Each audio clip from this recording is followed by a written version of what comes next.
I need some traction. You need some traction. It's a fantastic topic today, and as we were hashing out this topic, one of the themes that came out was the current state of the market is the product of pent-up demand with warning signs from across industries as validation, right? Like if you look at it, valuations have inflated across IPO and venture capital markets. There's volatile swings in supply and demand and talent wars within industries. If you look at it, like one perfect example is Zoom. They were on a massive upswing, and now their stock has fallen like significantly from last year. There's these artificial things that have been happening as a result of the pandemic and everyone being indoors, even like Peloton, for example, right? And now what Chris says is we should prepare for the new normal to come to an end. So I'm super excited to have Chris Cabrera here, CEO of Xactly, which was acquired by Vista. Prior to that, it was trading on the New York Stock Exchange. And he's a seasoned executive with more than 2 decades of successful senior management experience at both early stage and public companies. He's a noted industry expert on issues relating to revenue intelligence and sales performance management. And he was named Alumni of the Year by the Lloyd Grief Center of Entrepreneurial Studies at the USC Marshall School of Business. He also have this fantastic book called Game the Plan. He's been featured in Wall Street Journal, New York Times, and he's a regular contributing writer to Forbes. He was recognized in 2020 and 2021 as the top 50 SaaS CEO, and Xactly has won over 20 top workplace awards under his leadership. So Chris, thank you for joining us. How are you today? I'm doing great, Lloyd. Thanks for that intro. You certainly didn't need to go through all that, but I appreciate it. It's great to be here. Awesome. Folks, and as you're joining, please introduce yourself, tell us where you're tuning in from and what you're looking to get out of this session. So Chris, you've had a super successful career. Give us your backstory. How did you get to where you are today? Well, appreciate you saying that. I think basically I would put it up to a little bit of luck, a lot of learning and willingness to learn, and a ton of perseverance. And I feel like I'm still a young person, so my journey is still being written, and I'm really enjoying the things that we're doing at the company, and looking forward to talking about some of these long-term views on long-term growth and things like that, because that's what I've been focused on for my whole career, really. So yeah, I would attribute it to those kind of things, and just being a life learner, and working on building a great company. Definitely. Awesome. And you have this, actually, before we get into the theme for today, how did you come up with the idea for Xactly? Yeah, I get that question a lot. I've actually been in the compensation world, which was the real centerpiece of Xactly's existence for the first 10 or 15 years, really. And I've been in this space about 25 years. So I spent some time at a company that was selling on-premise software back in the late 90s. So I joined a company, and I ran all the sales and marketing and business development, and we were selling literally CDs, with software on it, and it would cost hundreds of thousands of dollars, and they'd have to buy hardware to install it and pay IBM a bunch of money to do the implementation. It would take years, and so those are all the days of kind of like the Siebel softwares of the world, and people talked a lot about shelfware because they paid all this money for these things, and some of them never even went live. So I was right in the thick of all that, and I was trying to convince the founding CFO at Salesforce, a guy named Steve Cakebread, to purchase this CD from me, and for millions of dollars basically. And he sort of said, hey, you know what, Chris, this is the wrong religion. I'm never going to buy this from you. We're a SaaS company, and why don't you create a SaaS version of this, and we'll become your first customer. So this was back in December of 2004.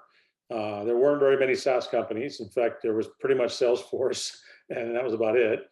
And so it was not as obvious as it is today, but that was really the spark that led to ultimately me leaving that company. And the book you mentioned, I write about my departure there. That's another whole story in itself. But I ended up leaving that company, and I founded Xactly on March 1st of 2005 as the first cloud company in our space, of compensation. And And that's how it all started. And, took it public, in 2015 as really a one product company focused on comp. And so it's been quite a ride. And of course, now we spent the last 4.5 years expanding upon that.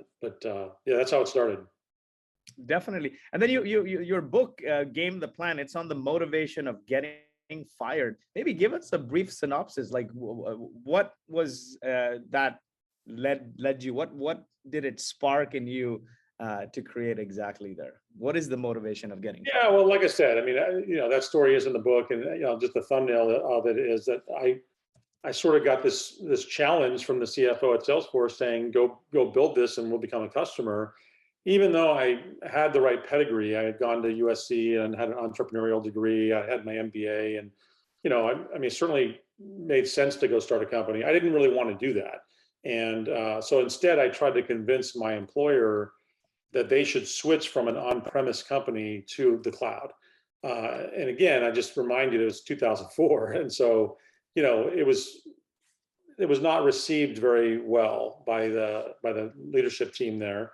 And they basically said, no, the cloud is a fad and you're nuts and we're not going to do it. And I was 37 years old and, a lot more brash than I am today. And I pretty much told them they were a bunch of morons and might have even used, some more colorful language. And so I ended up getting fired 2 days before Christmas in 2004, after, basically 7 or 8 years of kind of building the company and being responsible for really all the sales were in my organization. And so it was kind of like a shocker for sure. And never, I was kind of like an overachiever my whole life. And here I am, we had just moved into this big house and I got these, relatively two young kids and all of a sudden I'm unemployed, right? And that was definitely a challenging moment. And, but I took stock of what was going on, and this had become a theme of my existence, was just to kind of be a life learner. And I thought, you know what, there's got to be some learning in all this. And, I was very passionate about this area of sales compensation. And I had the hottest company in the Valley, Salesforce, saying, if you build it, we will come. And, as a 16B officer of a public company, they had to pay me a bunch of money to go away. So, I didn't really need the money. And so it's kind of a no-brainer to start the company. And when I did, Salesforce did in fact become my very first customer. They also became an investor in the company. And for many, many, many years, were an investor until Vista took us private. And today they're one of our largest customers. So yeah, I mean, it's funny how it all works out, but sometimes it's these crisis moments in your life that turn out to be the best thing that ever happened, right? I mean, this, in hindsight, getting fired, you hear that kind of cliche, people say it all the time, but I'm living proof that it was the greatest thing that ever happened to me. If that hadn't happened, I certainly wouldn't be doing what I'm doing now, probably. Definitely. Pain is the precondition for growth. But, having Salesforce, was that enough validation? I mean, that is massive validation, and you're in the enterprise space. But at what point did you feel like, this is a thing, I have product market fit, I think this could be a big company? Well, I think part of being an entrepreneur and having that entrepreneurial spirit is being that consummate, glass half full kind of person. And it's funny because people ask about that a lot, and what were you thinking and this and that. I never ever thought that failure was an option. So I never ever was for one moment thinking, oh, this might not work out, or I just always said to people, I'm going to build $1 billion business. And, people would chuckle and laugh, in the beginning, and they still do sometimes, but I mean, not so much anymore. I mean, we're a lot closer to that number over time. And so, it just never occurred to me that it wouldn't work out, and so I always thought we were onto something. And, I think, certainly when I was ringing the bell on the NYSE, with my 2 kids and my wife on the stand there, that was absolutely a moment, for the memory banks, of kind of like, you might think, oh, well, we made it or whatever.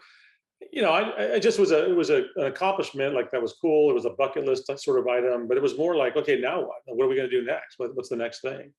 Definitely. And when in the early days, were there some key decisions you made with the company that allowed you to grow rapidly and achieve this monumental growth and success? Well, I think the biggest decision we made, of course, was embracing the cloud at a time when no one else was doing that. It was very, very few companies that were embracing the cloud. So we were really on that kind of bleeding edge of innovation. And that, because remember, I was running sales of a company where I had to sell you a CD that cost hundreds of thousands of dollars and then came with another $1.5 million of expense to get it running. And so the idea that I could all of a sudden just charge you rent and say, hey, you don't have to buy hardware, you don't have to do all this stuff, like you can just literally rent this from me. That to me was like all of a sudden I could sell to anybody. The barriers to entry were so much lower. I mean, certainly in the early days, of course you had to convince people that their data was safe and that the cloud was real. And, but that after a couple of years, I mean, pretty much it happened so fast, everyone was embracing the cloud. And so that was one of the biggest decisions. I think over time, some of the things that we did, like we did some acquisitions, right? We've made 5 acquisitions over the lifetime of the company. And that has helped us a lot because it's allowed us to, buy some technology that's allowed us to get, into some different areas. You really grow from this kind of one product company to this, today we really do have a suite play. It's a platform that we can continue to buy things and plug into this platform.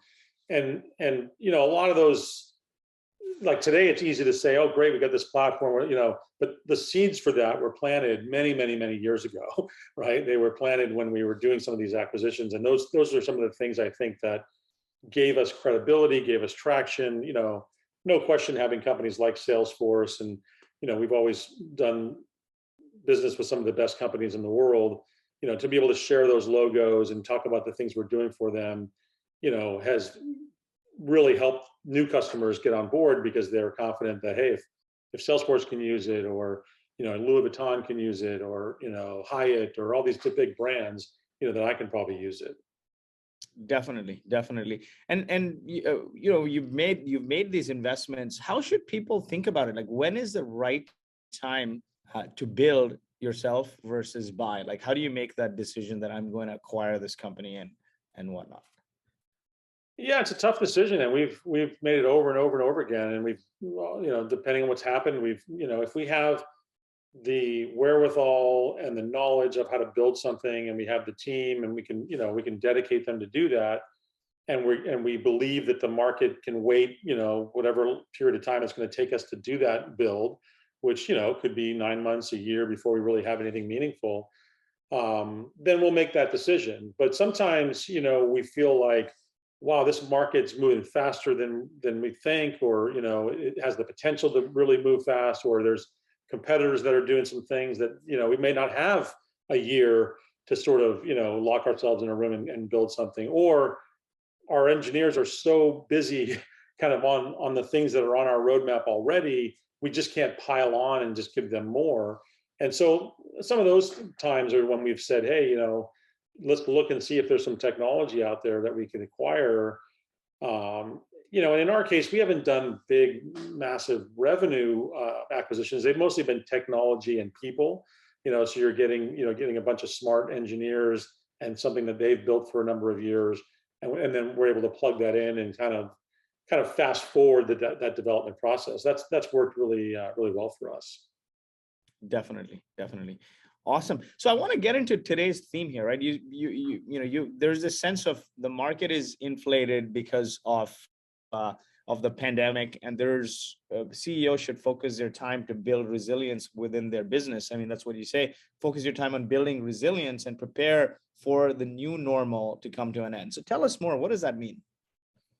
Yeah, I mean, I don't want to be dramatic, and overstate things, but I do think that when I look at the horizon, I do see valuations that are sometimes head shakers, and sometimes there's reasons for that, and sometimes maybe there isn't, right? And I think that you also I talk to a lot of CEOs, I mentor a lot of young CEOs, young in terms of where they are in their business growth, and there's lots of different camps on this. There's lots of different beliefs on this, but I just believe that there's a lot of companies that are doing well right now, and some of that is attributable to a pent-up demand that happened where things weren't getting done during COVID that all of a sudden are. And so that's just my belief of what's happening. And I think that, I talk to some of these CEOs and they're, our business is growing X%, this is the new normal, we're going to, so we're going to start investing and doing this and this and this. And I'm always like, yeah, but what if that's not the new normal? Like, what if X% of this is the pent up demand? And then you go and make decisions thinking that this is the new normal, and then it turns out that it's not. Where is that going to leave your business? And I just think there's a little bit of over exuberance on that. I mean, a great example is our company, right? I mean, we're having an unbelievable year. We just did a press release today that we just closed Q3, best quarter in the company's history by a long shot. Growth numbers, bookings almost 100% for the year.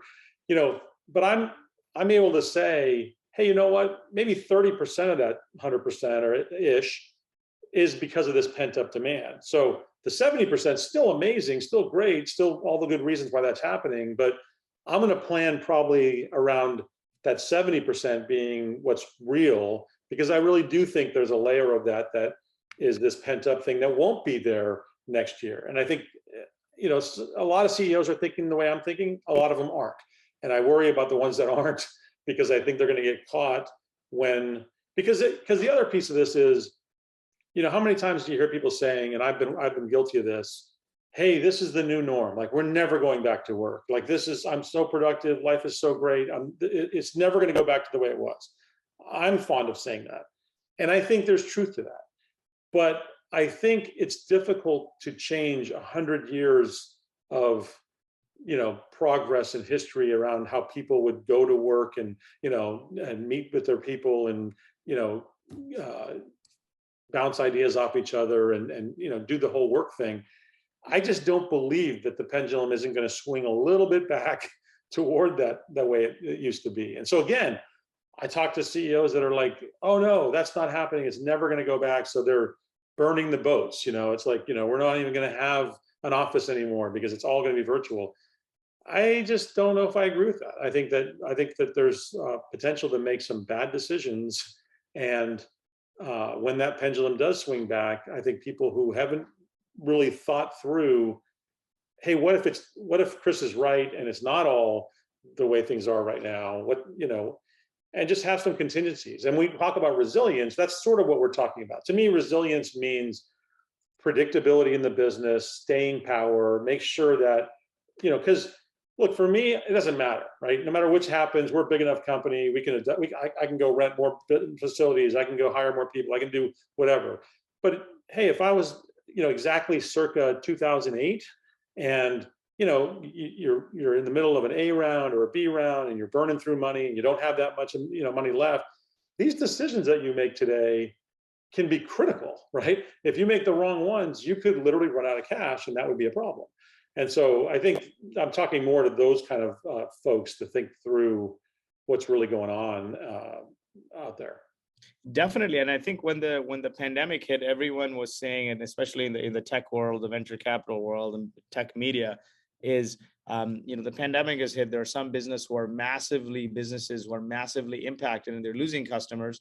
And there are many that are benefiting from it and they're growing abnormally, 5x, 10x, right? Like Hopin is an example, Zoom's an example. But what we're seeing right now is things are coming back, right? Like the people who are losing customers, the buying cycles have changed, and the people who are abnormally buying, they're not doing that anymore as well, right? So you're right. Like the new normal is going to come to an end, and it's going to sort of, not be maybe your 30% fat on your growth is not going to continue being there, like he said. So in building business resilience, what are some top 3 or 5 things someone can do to build resilience in their business? I mean, I think, as I say, when I think of resilience, it's that staying power, it's that predictability. And I don't want to make this an Xactly commercial, but when I think about resilience, it's things like when we talk to our customers, making sure you can predict your business. Now, how do you do that? Well, how do you forecast the business? And I look at businesses today in the year 2021, and I'm astounded at the use of spreadsheets to manage these businesses. I mean, we basically, our business today Xactly manages, have three basic offerings, right? And all three of these things that we do, most companies out there are doing with spreadsheets today. And it's astounding to me because it is so bad for the business, and it's so not taking advantage of technology to drive your business in a better way, that when I think about resiliency, a lot of it, what I'm talking about is because I live and breathe this every day, right? So real quick, and again, I don't want to make a commercial, just so people understand what I'm talking about. We do three things. So we do compensation automation and changing comp plans, using data to change comp plans to motivate people better. We do sales planning. So think of, like Anaplan, but specifically for go-to-market sales planning. So that's where you figure out territories and quotas and how many people you're going to hire and all that kind of stuff. And then we do forecasting. And so think of, maybe a Clary or one of those kind of companies who have a point product. Well, ours is part of this suite, so it's all integrated with the comp data and things like that. If you can't build your plan, manage, how you pay people, and understand how you're going to do in terms of forecasting results, then you're just kind of operating, circa, 1980. And I feel like I want to shake those CEOs and just go, come on, are you a moron? Like, this is unbelievable in 2021 that you're using spreadsheets for all three of these areas, right? And so when I think about resilience, those are examples of it. And there's plenty of others, right? Lots of other software companies are out there. I just think companies are missing the boat on some of these things that can help their businesses make sure they're here 2 years from now, 3 years from now. You know what I mean? That's what I mean. Definitely. I mean, you hit the nail on the head here. Look at the numbers, run the business with data, and use technology to automate it versus spending all your time in spreadsheets. And actually my t-shirt says, I love it when you talk data to me. I love it. That's great. I mean, I tell you, I still talk to companies all the time that are still looking at survey data to decide how to pay people and how to run their business. And I mean, I have nothing against survey companies, but survey data is 2000 and late. I mean, come on. And when was the last time you filled out a survey? And, I know I used to get surveyed all the time on CEO comp, what's your comp? And I always inflated it by 2x because I knew that the users of the data on this survey were ultimately the people that were going to decide how to pay me. And so I was going to tell them that CEOs are making twice what they are. Like it's so manipulatable. It's unbelievable. Nobody answers honestly in survey data. You have to be looking at empirical data that's based on, payment, and it can't be like the moment you hear that this data set has a margin of error, it's not real data. Right. Yeah, definitely. So what is the best practice there? Because I want to get into like building and scaling the team. And so how do you decide that comp structure? How does that work? Well, again, I have opinions on how comp should go. And that's because I'm an ex-VP of sales. Every VP of sales has opinions, and they're great and we love them. But I prefer to use data rather than opinions. And so what we did, early on in the business was we built into our contracts that we had the right to use our customers' data in an aggregated and anonymized way. Our customers had the right to opt out of letting us use that data, right? And so, when I set that up, I remember thinking, gosh, if I can get 40% of my customers to let me use their data in an aggregated and anonymized way, imagine what I could do with it, right? I could start correlating to answer your question. How should people pay? Well, I'll tell you I can look at the successful companies, the companies that perform the best, that have the highest percentage of quota, whatever metric we want to use. And I can look at how they pay and how they go to market and ultimately create a benchmark. Well, here we are 16 years later. We've been collecting this data now for 16 years. 95% of our customers opt in. We have 100 billion transactions going through our system on an annual basis or more. So that, and again, doing this for 16 years. So that you think about the amount of data that's there, it's incredible. And so we use that data to tell us and tell our customers how they should design their plans and pay, and what quotas should be and what territories should look like and what coverage should be and what retention should look like and what attrition should look like and what ramp up period should look like. All the things that they're sort of guessing at, we have the empirical actual data to help share with them. And it's from some of the world's best companies over 16 years, over 500,000 people paid globally, through Xactly. So that's the real fun part of our job, is because we don't have to guess, we don't have to take someone's word for it. We can just use the data. Definitely. I mean, that's a huge gold mine, and comping people right is one of the most important things, right? Recognizing, rewarding them before they ask for a raise. You should figure out a way to pay them well. So coming back to this, like building and scaling a team here, how do you ensure you have the right talent as you scale from say 0 to 10 million and 10 to 100? Like, who do you hire and in what order? Like, when you were starting Xactly, who are the first hires you guys made en route to 10 and then beyond? So I know the money raising thing is a little different today than it was back when I raised money, but I still think there's a lot of similarities. And as I say, I coach a lot of CEOs and advisor a lot of young companies. And my approach, and the thing I tell them, is the same thing that I did, because I had some great mentors. And that is try to get as far down the path as you can with momentum and progress and product and customers before you try to go raise money. Now, back then, that was a little bit more novel. Today, I think even most of these A rounds, they want to see $1 million worth of revenue or something before, and that's why these A rounds are a lot bigger than they used to be. In our world, we would do angel money, right? So I raised $800,000 of angel money from kind of friends and family and different people, and the first 10 hires were all engineers. It was literally me and my co-founder, who was an engineer, and we hired all engineers. That was it.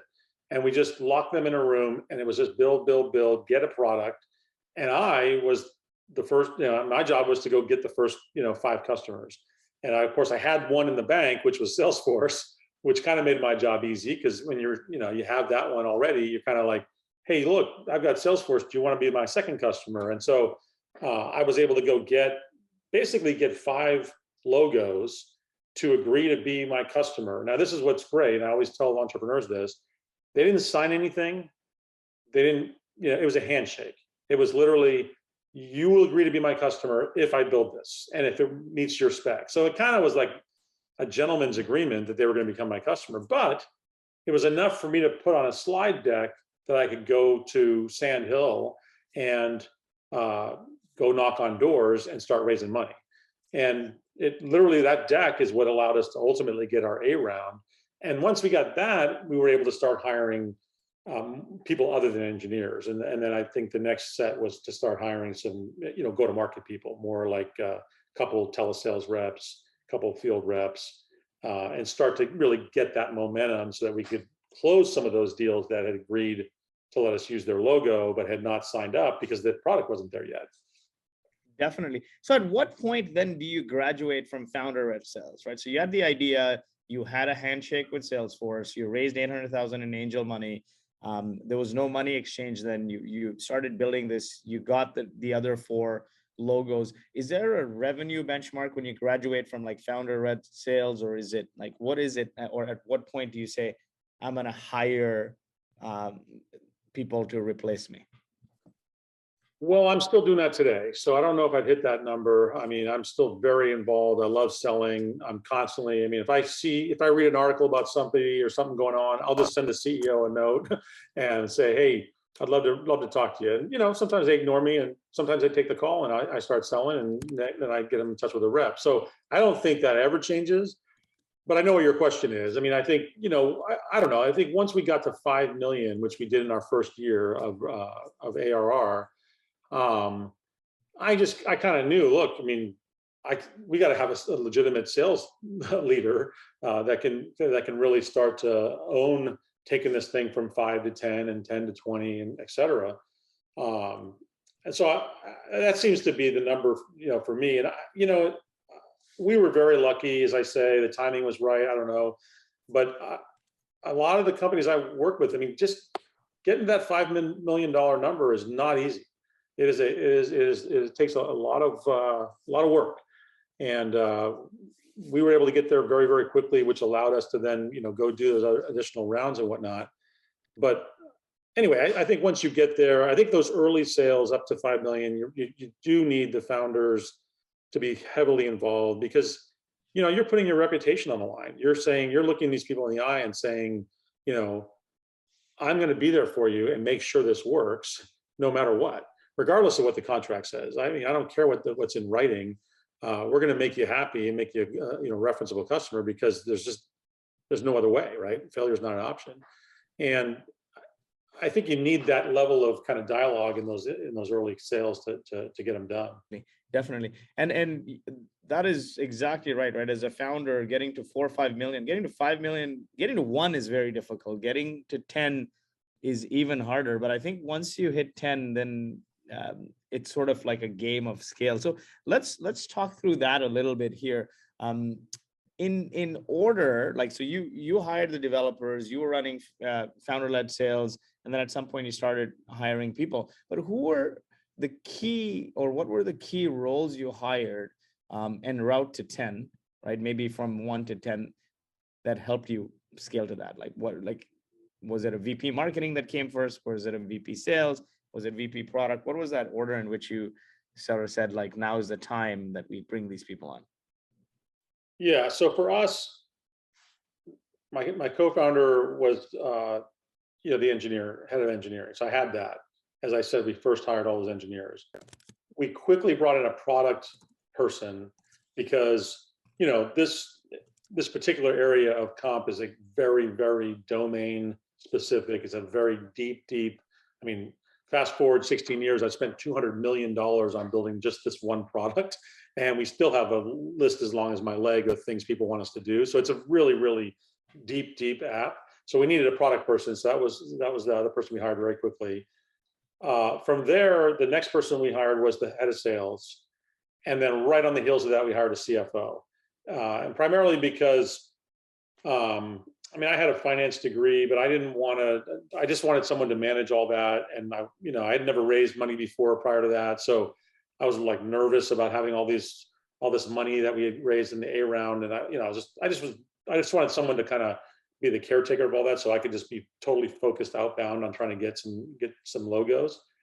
And then the next hire was somebody in the partner organization, because we knew that to really scale, and to your point, to go from 5 to 10 or 10 to 20, and this has been true all the way through to today, we needed partners, we needed leverage, right? We needed to get other sales forces helping us, create demand, and that's where we started really going heavy on partnerships with Salesforce and Oracle and Microsoft and people like that, which to this day have paid tremendous dividends, and those are some of our best lead generation, outlets that we have.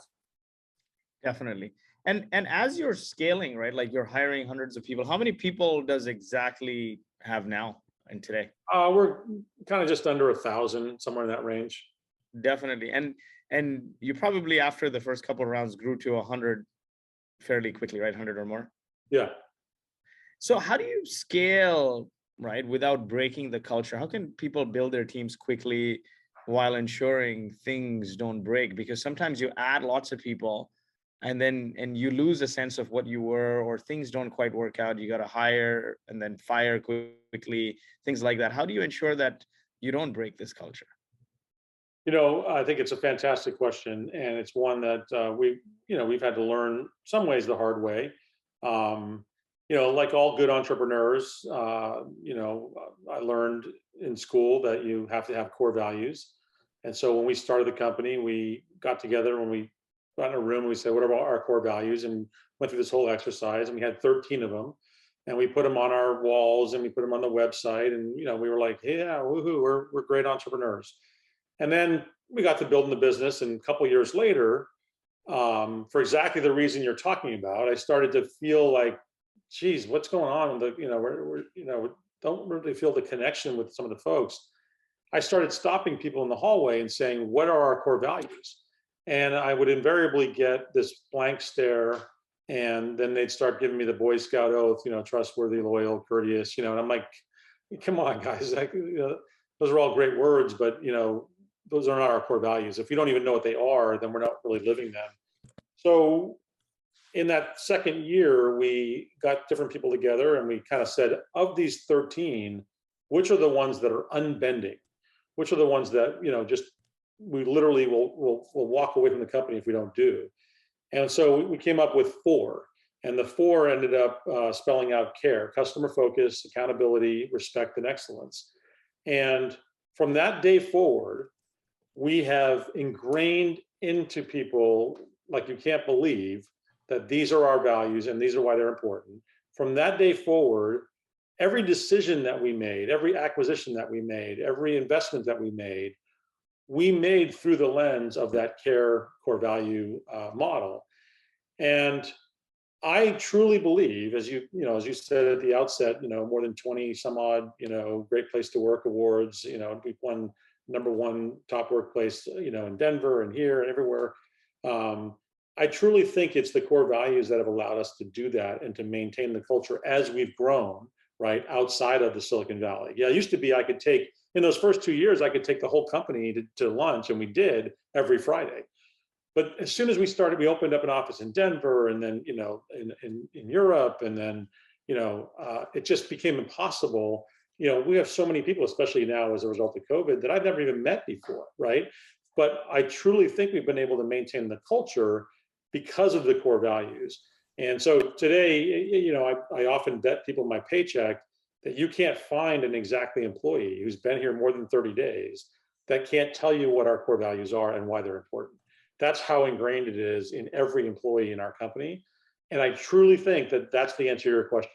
It's nothing else. It's not, we try to hire smart people, we try to hire great people, but everyone does that.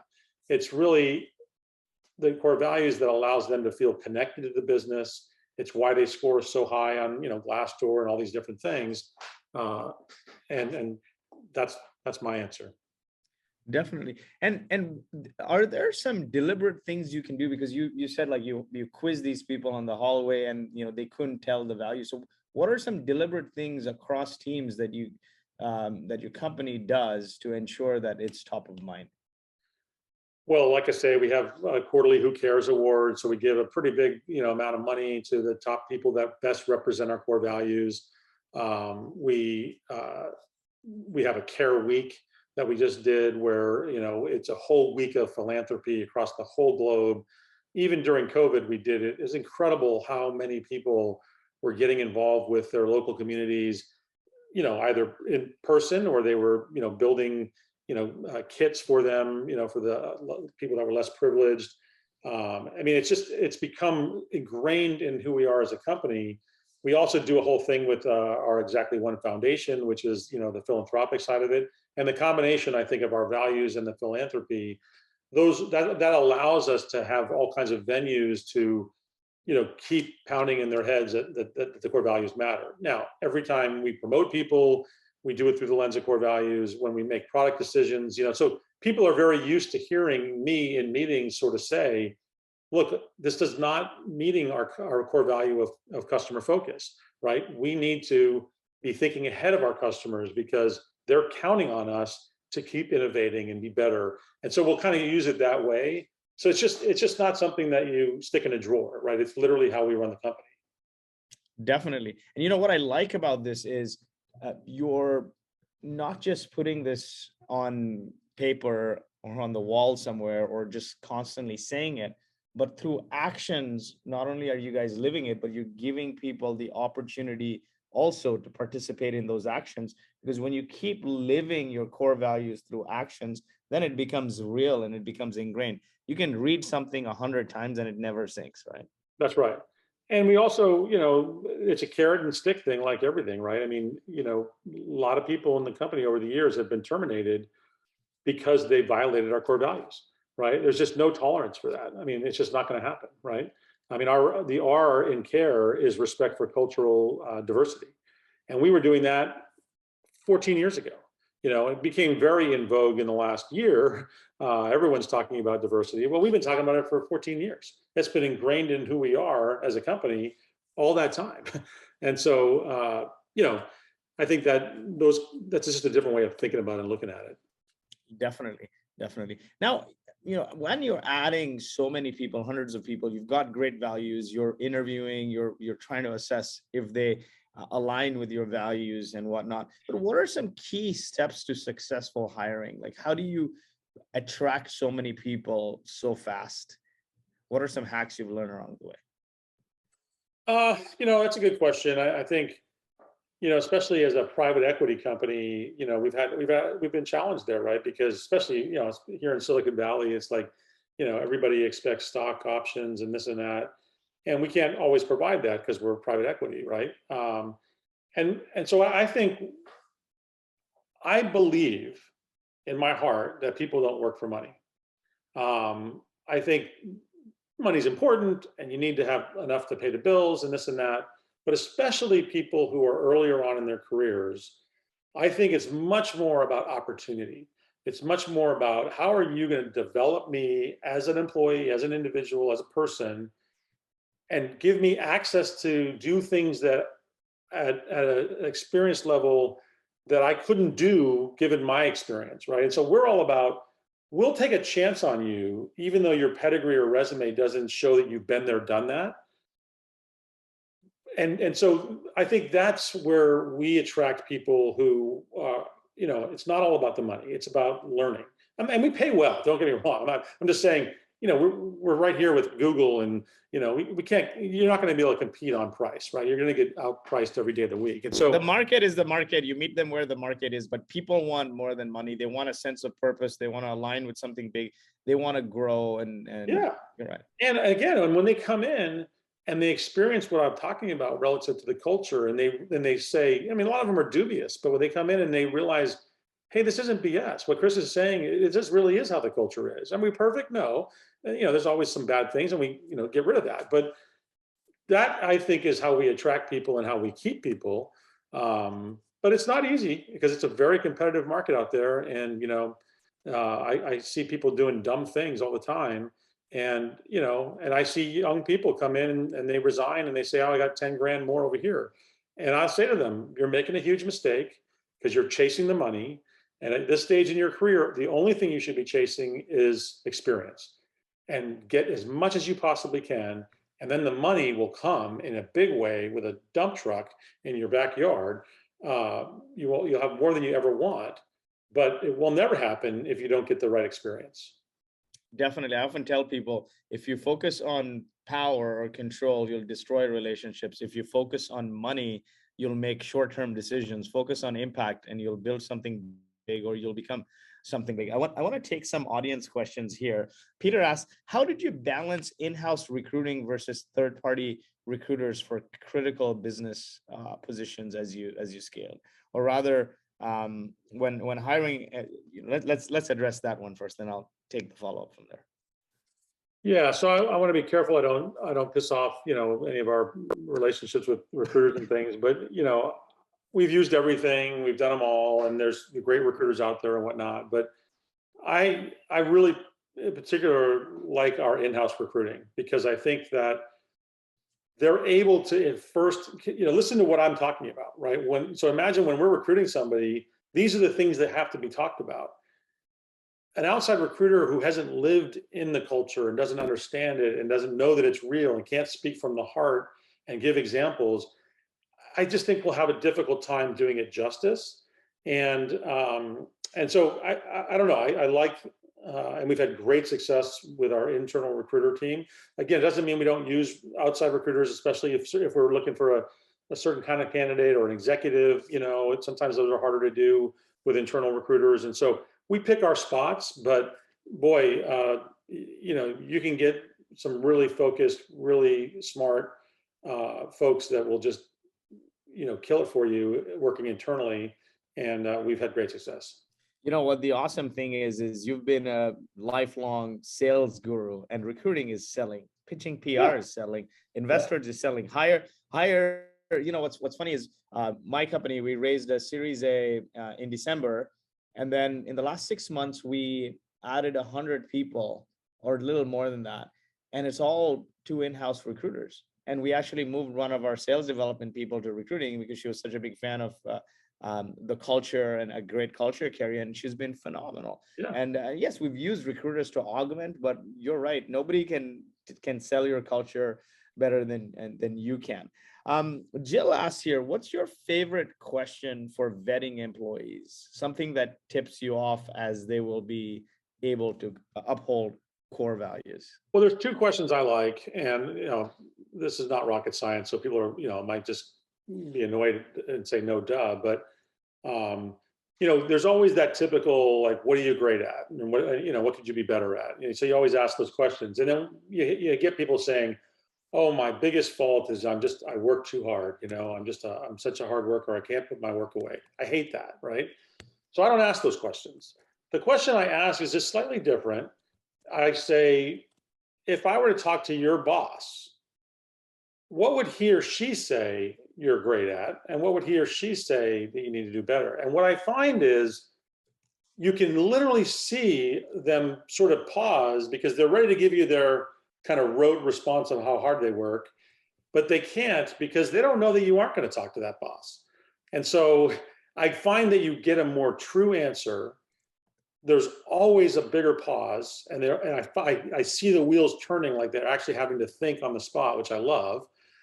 And I just think you get a more raw and real answer to that question. And then the second question I ask is to give me an example of their latest failure. And the reason I ask that question is I think that people get wrapped around the axle on failure. They put too much behind that word. And I want people that don't give a shit about failing, that fail regularly, because I just believe that if you're not failing, you're not trying hard enough, right? I fail at stuff all the time, and I keep trying. I'm of Hispanic descent, and I really want to learn how to speak Spanish. I failed Spanish three times in high school, and I've taken every class online to try to do it, and it's just too hard because I don't have any reason to speak it. But I'm not going to give up. I keep trying. It's on my bucket list, and so I'm going to keep working at it, and I'll find a way to get to where I can be fluent. But anyway, so I like that question because it gives you insight of how people think. And then if they can't come up with a failure, then I will literally say, hey, sometimes people think if you don't fail, you're not trying hard enough, just to see kind of what I get in a response on that. Anyway, so I'm not trying to play gotcha. I just want to see how people's minds work and how they think. And I want them to be as honest as possible. So those are a couple of my probably favorite questions. Definitely. Awesome. And as we look at CEOs, yourself, scaling companies, what goals should CEOs set for themselves and their companies as we're getting into the new year and the future? Like, what are the key KPIs you recommend tracking? What I want to answer that question is, I'm running this company 16 years on. I spent 4.5 years under a Vista private equity flag.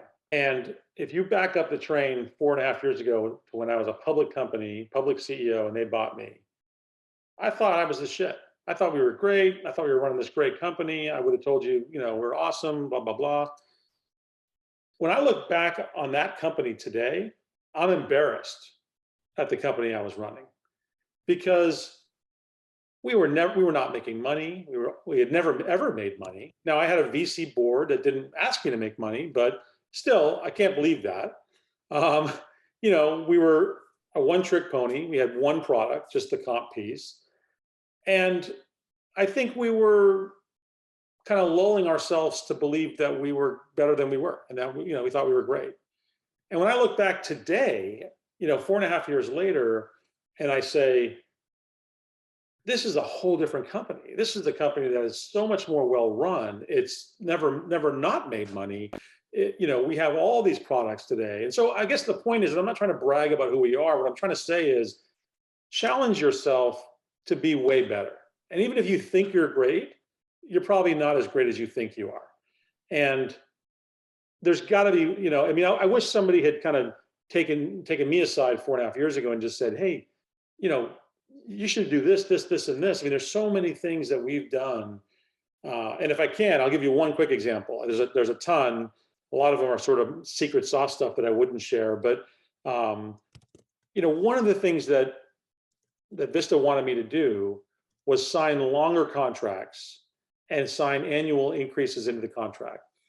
And I did not believe that that was possible.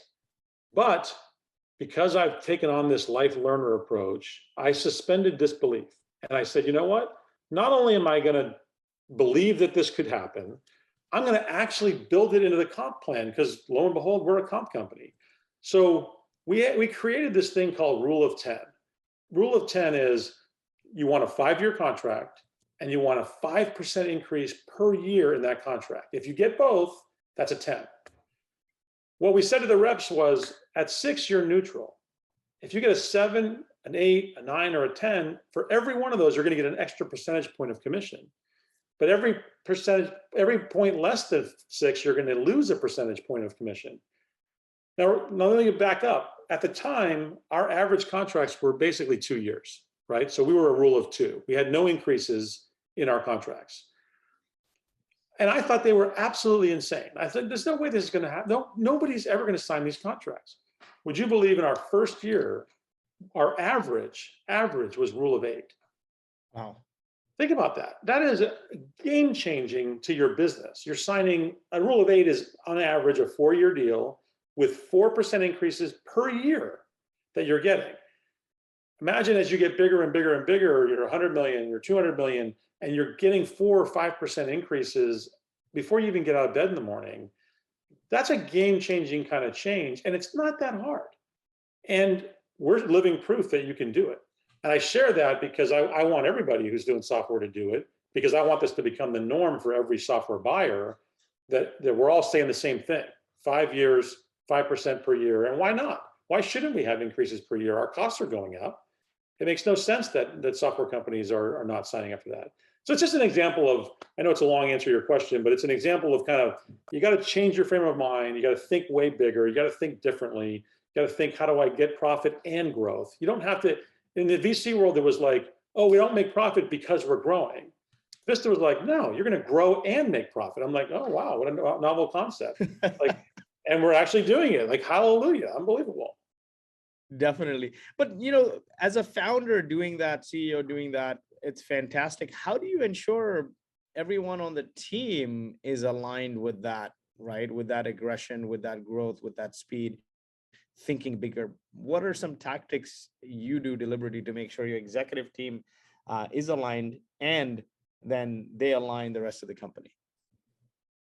Well, I mean, it's not that hard. If you get the right executives and, we share goals, we have all kinds of MBOs, and, we all recognize that the win is to, get the company to a certain size or growth or, both or whatever, and, and go to the next phase of our, of our life. And so I think it's not hard to get people, focused around that. I think as a leader, your job is to just lay out what the possible is and make it credible, make it believable. And to the extent that you create these believable, possible stretch goals and then achieve them, you create an environment where then people they'll believe anything you tell them. Now, I can say, I need you to take that brick wall, figuratively run through it, and they'll do it because they know that I'm not asking them to do something that's outrageous. We've proven over and over and over again that we can do things that they didn't think they could do. And that's kind of how you get more out of folks, is you show them, hey, look, we didn't think we could do this, but we did. So you don't think we could do this next thing I'm asking, but we can. And why don't we just talk about, if you could, what would that look like, right? And you just change people's mind frame from being naysayers to being, positive. Doesn't mean we're going to always make it. I mean, I was telling them we're going to make rule of 10, and we came in at 8. Well, shit. I mean, 8's still a hell of a lot better than 2, and it was still a huge win. And so they're still believers because we all were just shocked by it. I don't know if that answers your question, but no, definitely. I think that is some fantastic advice here. As a leader of the scaling company, you've taken it public, then you took it private, 1,000 people. What is your biggest fear as a leader? My biggest fear, That's a great question. I don't know. I mean, I think part of my job is to be paranoid. So I fear competitors, doing something. I fear, there's a lot of consolidation happening in the space, and all. Yeah, I think in all the SaaS world, I think, we're going to continue to see a lot of consolidation happening. And so I'm struggling with, I want to be that consolidator, but I also want to make sure that, you're kind of playing this three-dimensional chess game with all these other competitors. You don't really know what they're doing, and so that, I mean, those are, I don't know if that's fearful, but it's just, those are the things that keep me up at night. I definitely am fearful of our ability to hire the next 1,000 people because it's hard, right? I mean, it is getting harder and harder and harder to hire people. I think one of the things that is coming out of this COVID experience is our ability to hire people everywhere, wherever they live, is there, which it wasn't before, right? Before we were, in the U.S., for example, we were predominantly hiring in Silicon Valley and Denver. And when I talk about diversity, I mean, how diverse is the applicant pool in Denver and Silicon Valley? I mean, not very, right? I mean, if you're looking for African Americans, you're not going to find very many in the candidate pool in those two areas. But now with COVID, I can literally hire them anywhere. So we can go to the areas wherever they are in the country and let them work from home. And it's helping us create a much more diverse, area. But I lose sleep over it because I worry that I can't compete with Google and that, they keep raising the price. I mean, I have had people come in and say, I'm getting $50,000 more than what Xactly is paying me. And I love it here. And they're like in tears. Like, I don't want to leave the company, but it's $50,000. I'm like, you have to. Like, I mean, that's just stupid money. Like, go take it, I guess. I mean, I don't know what to say. I mean, it's crazy. So, but I think those are anomalies. And I'm hoping that that's just kind of this weird time we're in. I think that'll end up changing back. But I worry about that. Definitely, definitely. Now, as we come here to the top of the hour, when you look back, what was the toughest or lowest point in your journey, and how did you navigate it? Well, I think the lowest point, of course, was when I got fired. I mean, that was a definite, kind of a low point in my life. And I think I've talked about how we navigated it. Other than that, you know, and probably because of that, I don't look at those failures as a big deal anymore. They're just speed bumps. I don't focus any amount of energy or time wallowing in it. I really am a person that stays pretty positive and looking, at what things are going well rather than worrying about what's not working. So I can't really think of any major low point. I mean, in 2008, 2009, when everyone was doing layoffs and, that was a tough time because, it was like, these were family members and we only did a very small layoff. I think we laid off 10 people, but, that was the most gut wrenching, thing we had to do because, these were like I said, they were like members of our family. We had to say, hey, for the survival of the company, like we have to do this. And, in hindsight, I kind of wish we hadn't done that, because we really didn't need to do that. A lot of that was just hyperbole and the VCs were just losing their mind because, one of them sent out this memo saying everybody should lay off 25%. And just everyone got caught up in, I think, just it's a little bit of what we were talking about earlier. Like you got to be careful as a CEO that you don't just follow the herd. The herd just kind of goes one way or the other. And you got to just be true to what you think and ignore what everyone's doing because everyone will change pretty quick to do something different. Definitely. Reason with data, not with analogy. Just because it's working for somebody, you shouldn't do it. Yeah. What's the one piece of unconventional advice founders typically ignore but shouldn't, that you've learned? I think it is to get a strong set of mentors that are not family members, and change them. Right. And so I think it's hard to do this. And so I tell them all to do it. And, I don't know, maybe 1 in 4 actually does it, because it's hard. And I get that. But, I have really, really made a point when I was starting the company, I went out and got a couple folks I didn't know. I got introduced to them through friends of friends. that had been CEOs, that had raised money, that could coach me through that process. But those people ran out of gas when I needed advice on how to go public, right? Because they hadn't done that. And so I had to get a different set of folks to help me navigate, those waters. And I think, people talk about the CEO being the loneliest job, and in many ways it can be if you let it. And the reason that it can be is because who are you going to talk to? You can't go talk to your employees or even your executives sometimes about the gut-wrenching decisions of whether, you're going to take the company public or not, or lay people off or not, or raise this much money or not, or give away this, or sell this part of the company, or whatever the decision is. That's where you need those people that are just there to support you and help you. And I feel really badly for CEOs that do it alone, and they put so much stress on their shoulders that's unnecessary. But I'm telling you, a lot of them do it that way. Definitely. And I dropped a link to your book, Game the Plan, Amazon link there. But any other books or podcasts you recommend reading that have been books that have been very helpful for you? My daughter, who works at my company, she turned me on to this the Huberman Lab podcast, which I like a lot. It's a Stanford guy that, he's a neuroscience guy. So it's a lot about, the kind of the human brain and how to enhance focus and different things. It's a cool podcast. And then I've been doing this book. It's not really a book as much as it's called The Daily Stoic. It's kind of like, just daily, teachings to kind of start your day off, that I think are, kind of help you live, with intention. And so those would be maybe my two suggestions right now. Awesome. Thank you so much, Chris. You shared some invaluable advice, building, scaling companies, building resilience. Wishing you great success. Thank you so much, Chris. Have a wonderful rest of the week.